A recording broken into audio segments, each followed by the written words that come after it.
going on, Wolfpack Nation? Welcome to part 2 here. I want to say, first of all, thank you to all of our Tuffy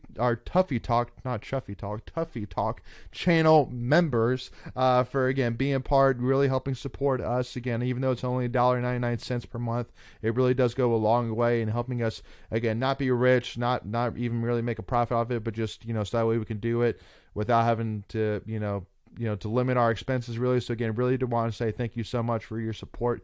If you haven't checked out part 1 already, make sure to go check that out as that is publicly available, and then come right back here to check out part 2 as we will continue through really the meat of this roster breakdown for what in-state wrestling fans can expect this year. As always, if you saw part 1, you know who we're joined with here. Obviously, Greg DeLeg, but the one and only Robbie Wendell as well with Intermat Wrestling. So, obviously got a great crew here, and, obviously, Robbie, thank you so much for your time once again. So really kind of where we left off. Obviously we talked about, talked about Jared Trombley, the crazy news about Camacho, Kai, and then Ryan Jack. But then now we're kind of getting to some of the new guys. Obviously, you got to start off first with Jackson Arrington, who was a freshman, out of high school. He was ranked as the number 16 overall recruit and number 6 overall at 152 pounds. So definitely one of Papaliotio's big recruits. And again, another Pennsylvania guy. Again, I don't know what it is. I don't know if it's in the water, but for some reason, every single Pennsylvania boy seems to, just have that wrestler mentality that just obviously grows through them. But obviously, unfortunately, Jackson lost to Jonathan Milner. But I immediately say that saying Jonathan Milner is the number 6 overall wrestler right now at the 149 weight class and lost 6-0. So he didn't even get majored, which to me I feel is pretty impressive for the most part. And I think that's really the story for all the new guys we're going to touch on here. But first and foremost, what were your initial thoughts on Jackson there, Robbie? Not surprised that he's ready to start. He's really seasoned.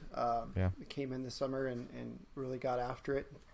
Pat had a lot of good things to say about him going into preseason, and he's clearly ready to go. Him and Finn Solomon were another true freshman, were the 2 finalists in the wrestle-off. So clearly that weight is going to be held down for a few years by some pretty talented kids. Yeah. Pretty tough to go against Milner out of the gate, but he wrestled well, held it to a decision. Saw some good things. He didn't put any points on the board, but he was really close on a couple counters. But I think he'll be good. He's got some talent for sure. Yeah. Well, again, I think if you're going to compete, first of all, if you're going to compete at the top of the ACC, with the the other beasts in the conference of Virginia Tech at this time, not to necessarily say that there's not other great wrestling programs, but Virginia Tech is a program that will predominantly always have a top 20 or top 30 wrestler in pretty much every weight class. And so we definitely need to have that too. And I think we finally have entered that conversation. Just like you said, Jackson Arrington, who is again a freshman that has come in with a lot of expectations. Obviously not necessarily starting off his career with a win, but and I'm sure there's definitely no such thing as moral victories in wrestling, but I feel like that there's every moral victory here to be had. Greg, being there personally, any initial thoughts from watching Jackson? Yeah, I didn't really know much about him going into that match, and then when I kind of was kind of doing the live tweeting, and I was just trying to find out who was, I guess, I saw that he was a true freshman, and then read his stats, and I was like, dude showed out. I mean, I thought he had a couple of opportunities where he could have been a little bit more on the offense. I thought that he wrestled well from a neutral position. I thought he could have maybe had a couple more strikes at Milner, but he did his thing, and I think he's gonna be a good one to watch. I don't know how much noise he'll make this year, but a year or two down the line, there's going to be something there. But you brought up something interesting, Robbie. I want to touch back with you on Finn Solomon. Do you see him more at the 141 or the 149? I know he's listed at both, and I know we have Jack there at 141. So what are your kind of your thoughts, maybe seeing how that plays out in the future? I think he'll probably stay at 49. I would guess that one of them will go up at some point, but it's going to kind of be a battle between that. But that's what Pat's built. I mean, with his recruiting, he's done a phenomenal job recruiting. He's brought in great recruiting classes, and there's fights at pretty much every weight to have a good starter. So somebody's not going to be starting. That's going to be a really talented wrestler. So there's going to be that spot, and that's what it happens on good teams. So. Yeah, but I think it's also good too, case of injury, right? Because I mean, this is a sport where injury could happen at any moment. God forbid you don't want it to happen, but at least you're positioning yourself to where, especially when you're in NC State, where you want to compete for a team championship, you definitely need that depth built into it. So I think that's a good luxury to have. Well, but if you look at the ACC at 149, though, it's wide open. It's a lot of true freshmen. True. So Tech is Caleb Henson, who's is a really talented true freshman as well. Brock McMillan up in Pittsburgh is true freshman. So there's half the ACC is true freshman. I think Verclaren is the lone senior. Mm-hmm. Well, and again, obviously, and Sherman. Right. Well, and obviously you got Wrangle Mania here coming up here this weekend, actually, which will be the first, and then you obviously got you're facing Central Michigan and Illinois the following weekend. So I wouldn't be surprised whatsoever if honestly Hall and Pop kind of views these invitational opens here as basically kind of a tryout. Basically Solomon versus Arrington. Let's see what happens. And I mean there's going to be a lot of opportunity, especially against Nebraska, which is a big time wrestling program, and see what happens. Just like you said, it's wide open. So what a perfect time to really find, kind of our next, weight class leader in the 149 the 149 weight class that can, be our ACC contender for the next 4 years. So, well, the competition they're going to see this weekend too is a lot better intro than a two-time All-American. You got two guys who are both new starters for Lock Haven and for Nebraska. Ridge Lovett just announced that he's redshirting, so the national finals from last year's not at 149. He's redshirting this year, so he won't be there this weekend. So it's going to be a young guy that Arrington's going to see there as well. So it's going to be good competition. And then on Sunday they have the Journeyman Classic, which is like a pool format. So it's a lot of teams. Some of the teams that are wrestling on Saturday, and then some other teams come in as well, and they do like a round robin pool. They kind of match them up based on age and experience and where guys are at and what level they're at. So that's where a lot of the younger guys are going to get some matches this weekend. Pat said he's bringing up a pretty big crew.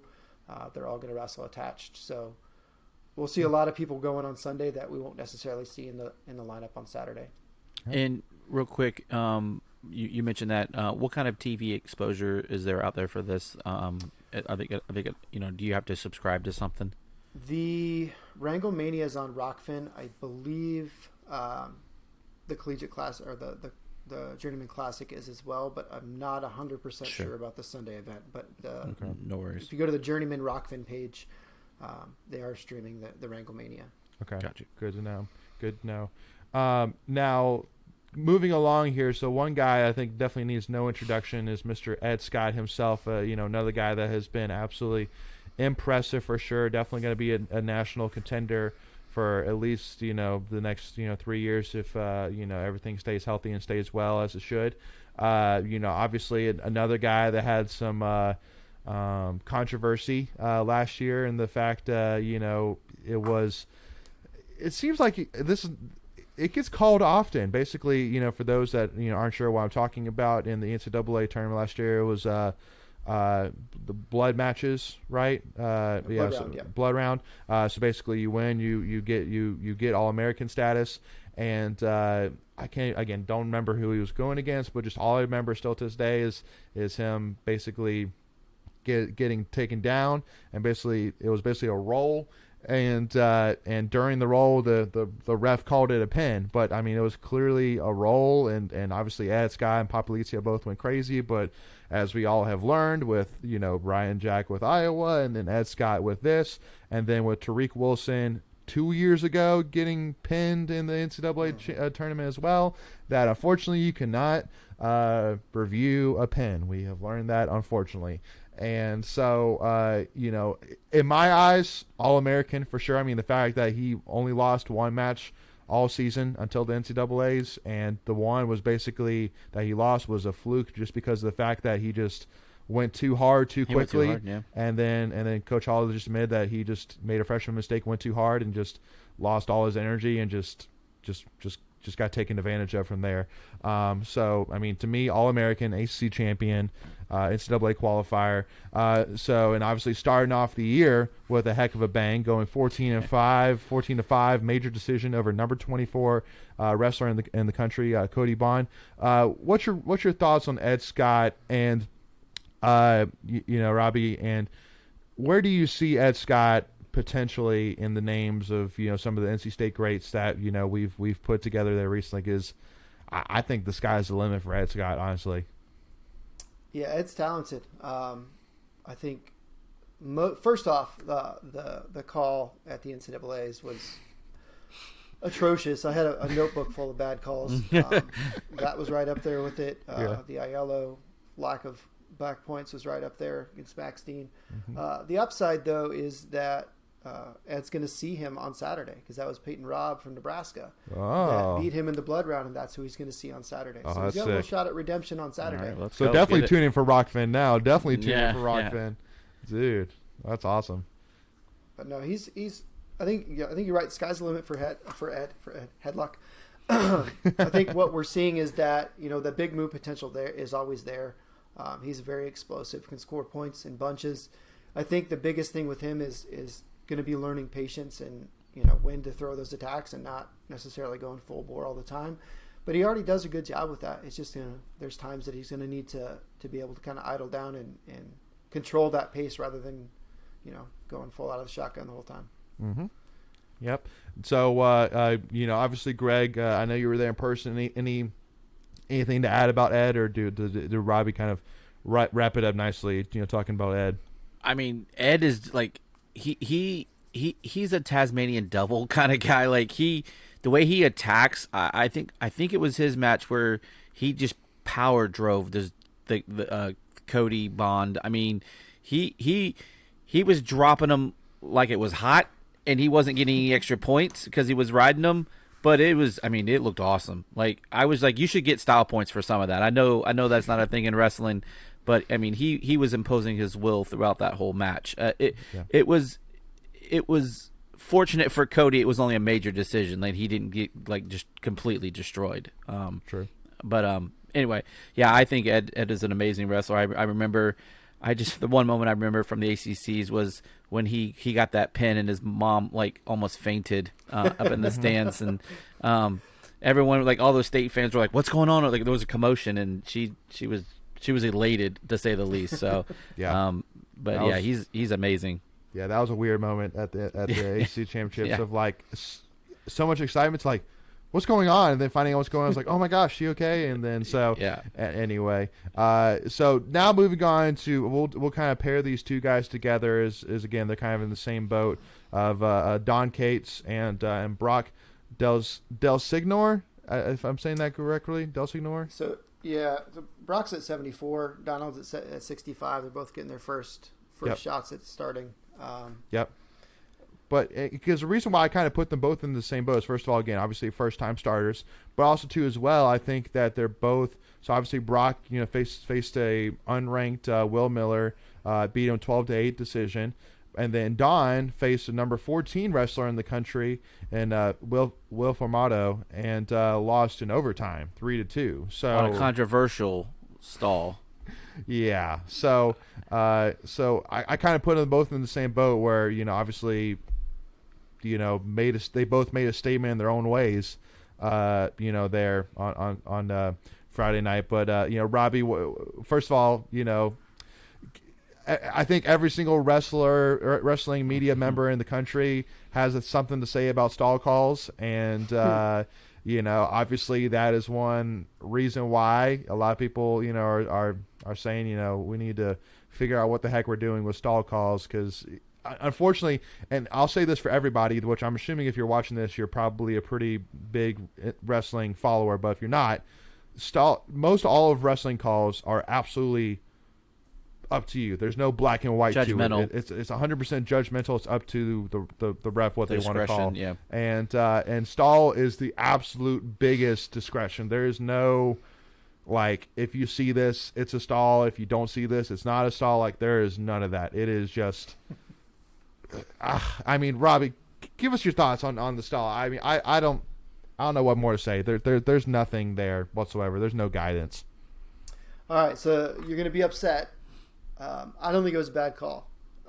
Okay. With the way that they are going to enforce it this year, it was exactly what they said they're going to do. So fill that in. So what? Yeah, because I didn't. Yeah, I definitely missed that. So please. Yeah. So that's one of the things with our sport too, is we don't do a good job of explaining rules interpretations and rules changes, and because of things like that, there's constantly changes because so many people were upset about stalling not being called on the edge. Now they're overreacting, and they're going to really focus on it and call it pretty much every time somebody goes out. So the way they're enforcing it this year, if you're backing out and not attacking or not making a motion to get back in, on the not edge, making an attempt to get back in, you're going to get hit with a stall. Okay. If you are pushing the other wrestler, just pushing and not making an offensive attempt, you're going to get hit with a stall. Okay. So they're trying to make it more black and white on the edge, but it's well, hard by that, situation then to I be would black and probably, by what you're saying there, I would probably err on the side of it was a stall. Yeah. I thought he was twisting a little, but well, I'm also wearing red, so. But the one thing which I will say, which the reason I kind of like that is because it kind of matches up a little bit with how freestyle is, with how their points are, and the fact that, I mean, if you get taken out of circle, the other person gets a point. So, kind of is in the same general ballpark, kind of forces somebody to realize where they are and not just use the outside of the circle as kind of a safety net. As a crutch, yeah. Yeah, exactly. Yeah. So, well, it's hard with folk style, though, because, as nice as it would be to have kind of that black and white dictation of, a step out rule, it takes away so much of what we could do with our sport, because so much action happens, with one guy having just a foot in there. I mean, you can pin somebody with your toe in bounds. So if we have a firm step out rule, that takes away a lot of what people can do. True. So good point. It's a tough spot. They're trying to make it right, trying to get a good interpretation, and like any rule change, they're really going to hammer it at the beginning of the year. They're really going to focus on it and try to kind of ingrain it into everybody, and it'll settle down throughout the year and get more kind of leveled off. Yeah. Now, one thing which I do got to ask you, Robbie, because, again, I wasn't at the match, and, again, we're kind of going a little bit off of breaking down a little bit here, but it's because it's honestly the first time I've ever seen or even heard this happening.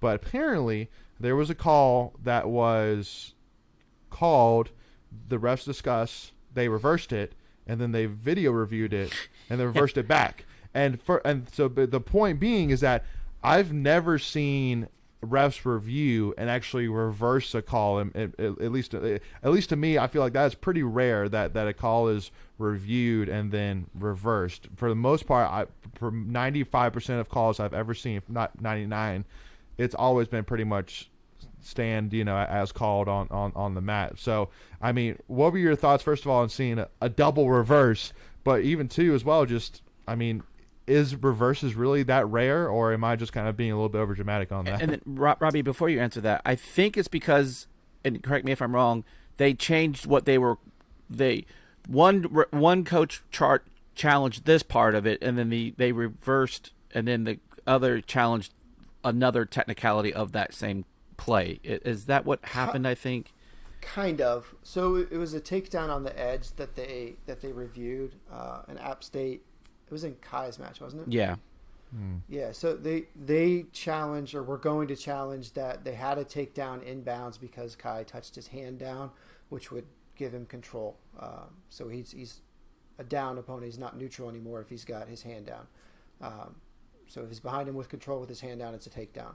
So they said Coach Bentley was going to challenge that it was a takedown because his hand was down.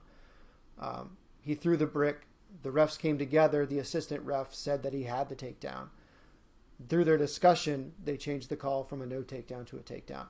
Then Pat challenged it for a video review to see if he did actually get his hand down, have his hand put down.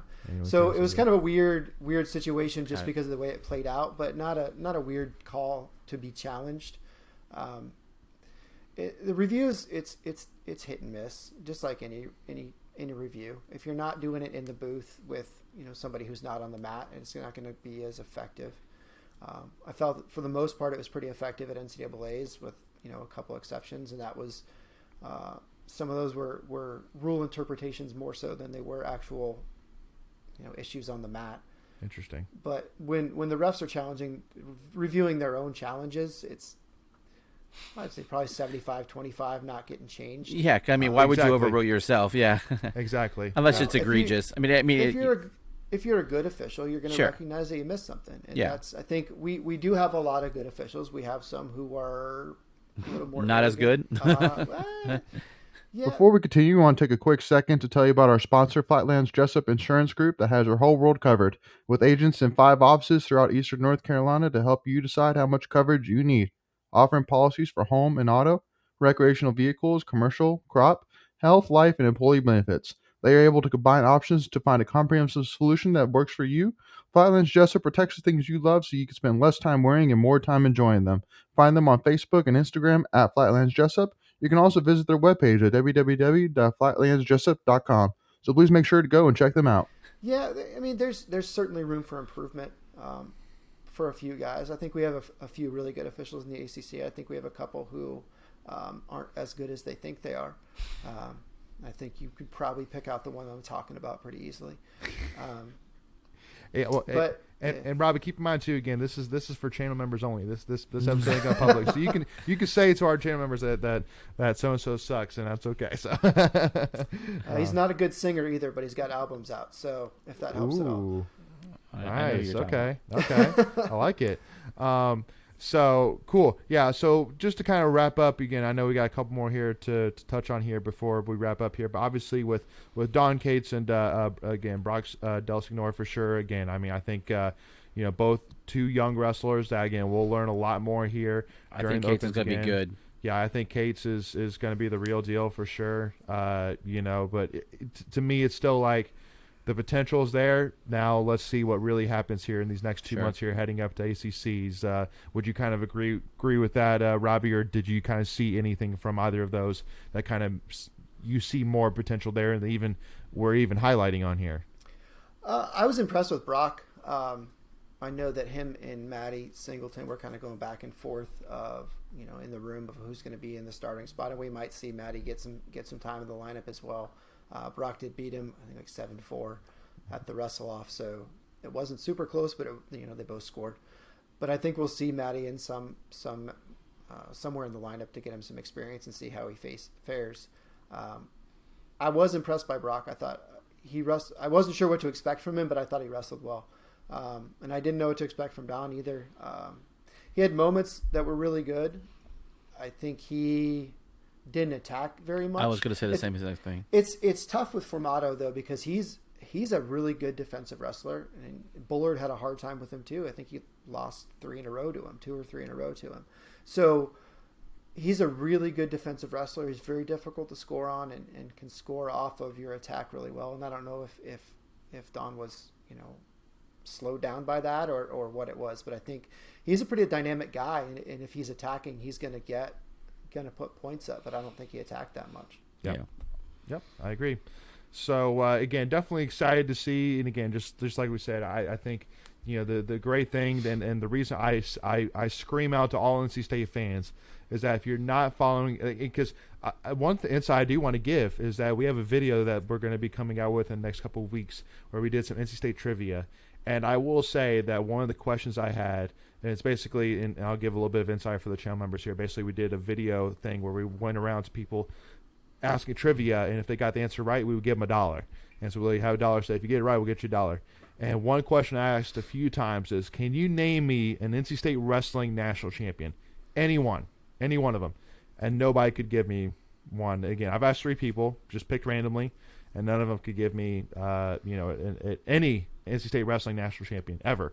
And to me, that was just like a big, wow, come on, so again, it just goes to. Were these current students?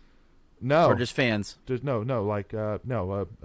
probably in their 30s, if I had to guess, 30s, 40s. So you're saying old, then, is what you're saying?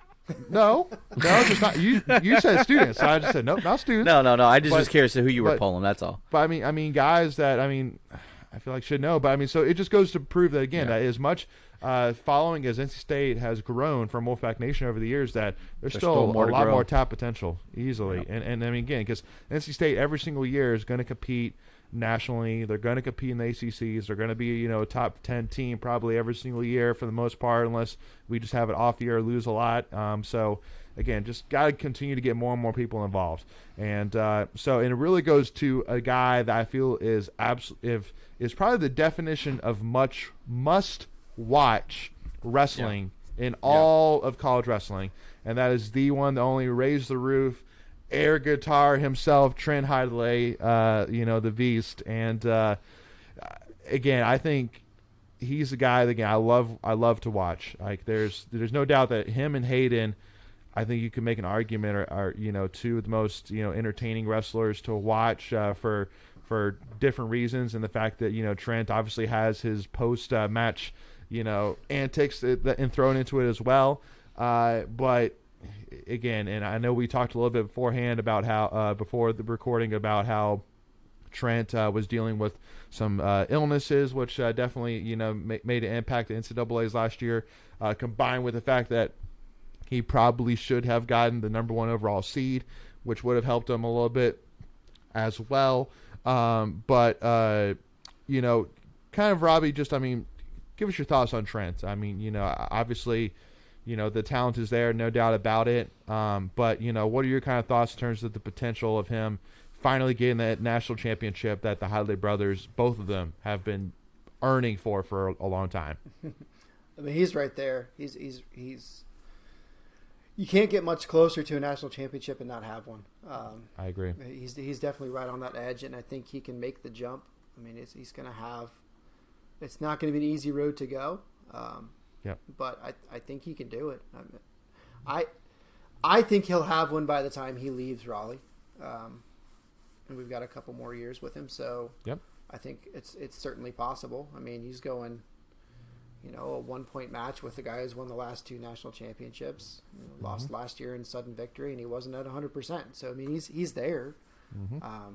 I think he's continuing to improve. He's learning new things. He's doing things differently every year. He's not, relying solely on one thing.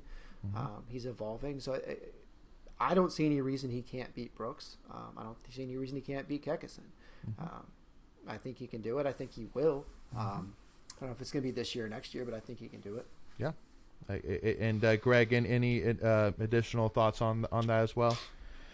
Not necessarily about that, but I mean, I obviously, this is really my second year of getting into wrestling, and I came from the Hidlay brothers and stayed for the rest. So, I mean, they are the type of wrestlers, obviously now with just Trent, but they get you out of your seat. And every time he made short work of his opponent on Friday, and I mean, I think he was up like 13-0, and then he just pinned him. It's almost like a cat playing with a mouse. He's just kind of just toying with him, and then it's like, okay, I'm done with this, and move on to something else. And I think that's just kind of what he has in his arsenal. If he's fully committed, obviously winning the silvers at the U23s this year, let's not forget about that. Very impressive. He can compete with the best of them on a world level. So there's no reason to think otherwise that he can't handle his business at nationals this year as well. Yep.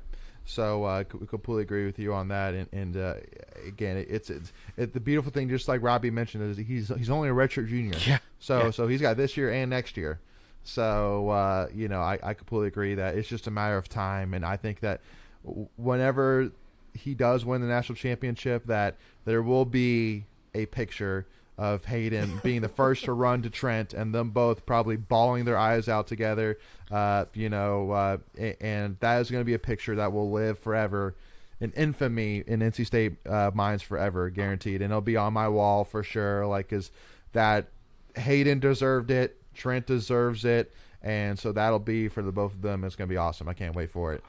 I'm telling you, if he wins a national championship, we need to start a GoFundMe so we can get a statue outside Reynolds doing this number. Like, Yes. or just move it in slow motion so it just automatically just moves. Like, I don't know if you can do that to a statue, but I would love that. With a broken chair behind him. Yes, yes. Yes. So obviously two more. Obviously, got to talk about Isaac Trumbull, a guy that obviously came on strong his freshman year. Again, was Mr. Either pin the guy or lost. It was either one way or the other. And then last year it was kind of more masterful. Yeah, masterful per se. And a guy that obviously is still, I feel like, in the growing stages. I mean, he's a COVID sophomore, I think is the terminology for him. So he's still got this year and 2 more years left. So still a lot of career left in him. But what's your kind of thoughts, Robbie, in terms of really getting him to really dial in and really finally take that next step to compete at 197, which I know is predominantly has been and probably will be a pretty heavy weight class in the ACC. Well, he's getting stronger, which is part of it. He is really tall. Yes, he is. But he uses his length and his leverage incredibly well, and that's why he's so good on top. He uses it better than most tall wrestlers do, and that's one thing I've always been impressed with from him. He hasn't had a bad history. I mean, it's his freshman year he was 6-1, but they gave Reenan the nod for postseason. And then last year it was 21-6, 21-5, something like that. Had a solid year. Is really close to breaking through last year as well. So he's there. I think he's been working to get better on his feet, which is where he's had more of a, I guess, deficit. He's a good attacker, but that's an area that he has room for improvement. Yeah. For the most part, he does pretty well getting off bottom, and he's super, super dangerous on top because he can get turns. Like I said, he uses leverage incredibly well. Yeah. And that's a hard thing for tall guys to learn how to do, and he does it. Yep. Yeah, no, really well. He's a guy for sure that I feel like can kind of be in that especially it's because one of the things I love about wrestling is that you could be in a position where it looks like one guy easily has the edge, but with one quick move of an arm or kick of a leg, it can easily be flipped the other way. And honestly, it could be flipped into a situation where the other guy is in a near fall position. Like that's how close and how exciting wrestling is, because in a half a second the whole match could easily be flipped upside down. And I think Isaac is has been in those positions plenty of times, and especially with his length and with how lengthy of limbs that he has, he can easily leverage that to his own benefit and really work out some tough holes, which also I think is the reason why even Tariq Wilson, with as skinny but as long as he was, he could easily turn a bad situation and turn it on his head and make it a good situation for him. So that's kind of where I see with Isaac in terms of where he could be really beneficial, but also to how, that dude's got to build on him, no doubt about it. So, Greg, thoughts about Isaac? No, I just like Isaac, period. He's a guy that enlisted in the Army after one of the matches last year, so he's already got to be a great American in my book. So, Amen. I got nothing to say bad about the dude. Amen. And he's from Nebraska, so he gets bonus points. We'll let that one slide, Robbie. You're our guest. Absolutely.